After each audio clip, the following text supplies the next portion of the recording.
dan terlihat kelelahan.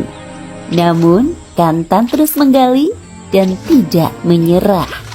Setelah lama menggali, Kantan akhirnya menemukan sesuatu. Ibu, lihat, aku menemukan sesuatu. Lihat, Bu, aku menemukan benda ini. Benda apa itu, Nak? Perlahan-lahan, Kantan membuka kain penutup yang berwarna putih tersebut. Ternyata, benda yang ditemukan oleh Kantan adalah sebuah tongkat emas yang berhiaskan intan permata. Lihat, Bu, ternyata sebuah tongkat emas dengan hiasan intan permata. Wah, mungkin ini cara Tuhan untuk mengubah nasib kita yang selama ini menderita, Nak. Setelah menemukan tongkat emas tersebut, Kantan dan ibunya pulang ke gubuknya dengan penuh kebahagiaan. Sesampainya di gubuk, Ibu Kantan menyuruh anak untuk menjual saja tongkat emas yang baru saja ditemukannya. Nak, sebaiknya tongkat emas ini kamu jual saja. Uangnya bisa kita gunakan untuk membeli rumah baru dan memenuhi kebutuhan sehari-hari. Tapi siapa orang di kampung kita yang sanggup membelinya?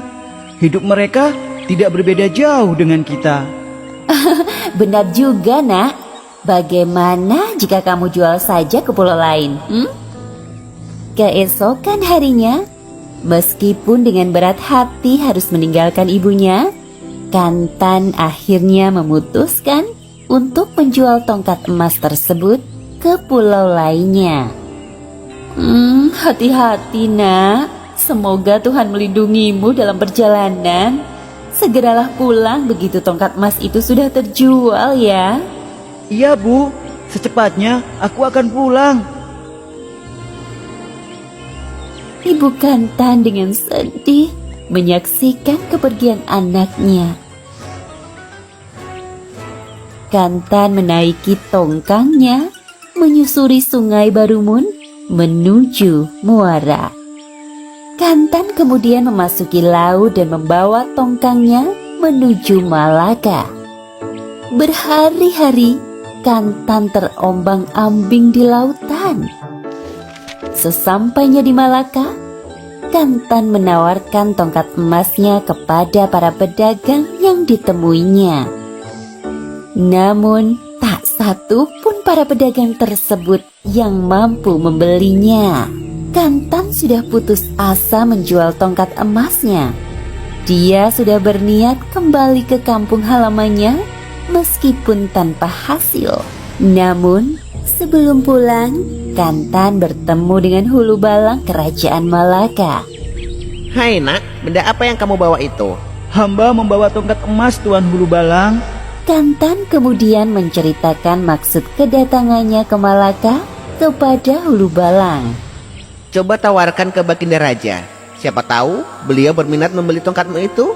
Kantan kemudian diantar oleh Hulu Balang menghadap ke Raja Malaka.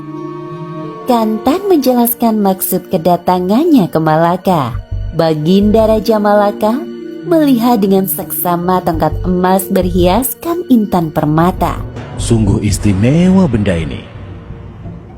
Anak muda, aku sangat menyukai tongkat emas ini. Aku ingin membeli tongkat ini tapi bukan dengan uang. Bagaimana jika engkau tinggal di istana ini dan kujadikan menantu? Ampun, Baginda. Jika demikian kehendak Baginda, hamba tidak bisa menolaknya dan menerima apa yang Baginda tawarkan. Kantan dan putri raja akhirnya menikah.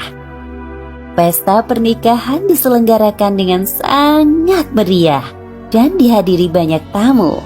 Setelah menikah, Kantan hidup bahagia dengan istrinya. Tinggal di istana membuat hidup mereka berkecukupan. Sayangnya, Kantan yang telah hidup bahagia ini lupa dengan ibunya di kampung. Padahal istrinya juga seringkali mendesak Kantan untuk menemui ibunya. Suatu hari istri Kantan bertanya kepada suaminya tentang ibunya. "Kanda, kapan mengajak Adinda mengunjungi kampung halaman Kakanda? Adinda juga sangat ingin bertemu ibu Kakanda. Setelah berkali-kali didesak, akhirnya Kantan memenuhi permintaan istrinya. Akhirnya Kantan dan istrinya pun pergi ke kampung halaman Kantan untuk menemui ibunya. Sebuah kapal besar yang mewah merapat di pelabuhan Labuan Bilik, muara Sungai Barumun. Kehadiran kapal besar tersebut tentu saja mengundang perhatian penduduk yang tinggal di sekitar Labuan Bilik. Kantan dan istrinya pun turun dari anjungan kapal menuju pantai. Para penduduk berbondong-bondong datang melihat siapa gerangan yang datang. Hei, lihat, bukankah itu si Kantan? Wah, ternyata sekarang dia sudah menjadi orang istana. Segera saja para penduduk mengerumunin Kantan dan menyalaminya. Namun Kantan sudah berubah dari pemuda desa yang ramah menjadi manusia yang sombong. Kabar tentang kedatangan Kantan di Labuan Bilik segera terdengar oleh ibunya. Ibunya sungguh bahagia mendengar kedatangan Kantan. Dengan terburu-buru, ibu Kantan mendayung sampan kecilnya menuju muara Sungai Barumun. Meskipun sudah sampai di Labuan Bilik, Kantan tidak kunjung menemui ibunya. Dia menunda-nunda waktu ketika istrinya mengajaknya untuk menemui ibunya. Tiba-tiba Kantan dikejutkan oleh suara perempuan tua memanggilnya. Kantan, Kantan, ini ibumu, nak.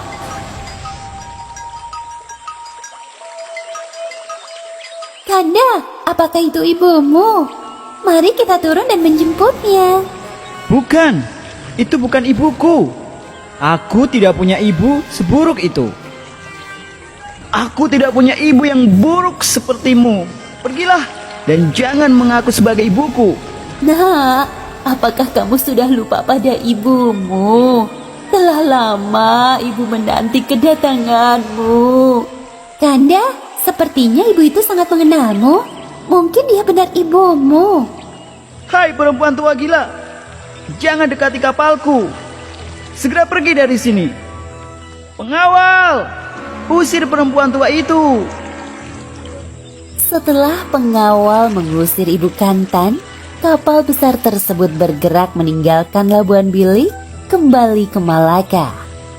Dengan perasaan sedih, ibu Kantan kembali ke gubuknya. Dia tidak menduga anak yang selama ini dibesarkannya ternyata justru mengusirnya. Ibu Kantan yang dilanda kesedihan yang sangat mendalam itu pun akhirnya berdoa kepada Tuhan agar Kantan diberi pelajaran. Ya Tuhan, anak yang aku besarkan selama ini justru menjadi anak yang durhaka. Berilah dia pelajaran agar bisa menjadi anak yang berbakti kepada orang tua. Tidak lama setelah ibunya berdoa, kapal Kantan yang masih berlayar di muara Sungai Barumun diserang badai. Hujan lebat dan petir terjadi dengan sangat hebat. Lalu sebuah petir yang menggelegar menyambar kapal Kantan. Air Sungai Barumun tiba-tiba meluap. Kapal Kantan yang baru saja disambar petir itu pun tenggelam ditelan oleh air Sungai Barumun. Tidak ada yang selamat. Semua tenggelam ke dasar Sungai Barumun. Setelah kapal Kantan tenggelam, Sungai Barumun kembali tenang. Hujan badai tiba-tiba reda. Air Sungai Barumun pun mengalir dengan tenangnya. Tidak lama kemudian, di tempat kapal Kantan tenggelam, tiba-tiba muncul sebuah pulau. Pulau tersebut berada di tengah Sungai Barumun yang berhadapan dengan Labuan Bilik. Masyarakat setempat akhirnya menyebut pulau tersebut dengan nama Pulau Sikantan. Pulau tersebut menjadi pelajaran kepada masyarakat setempat agar tidak durhaka kepada orang tua.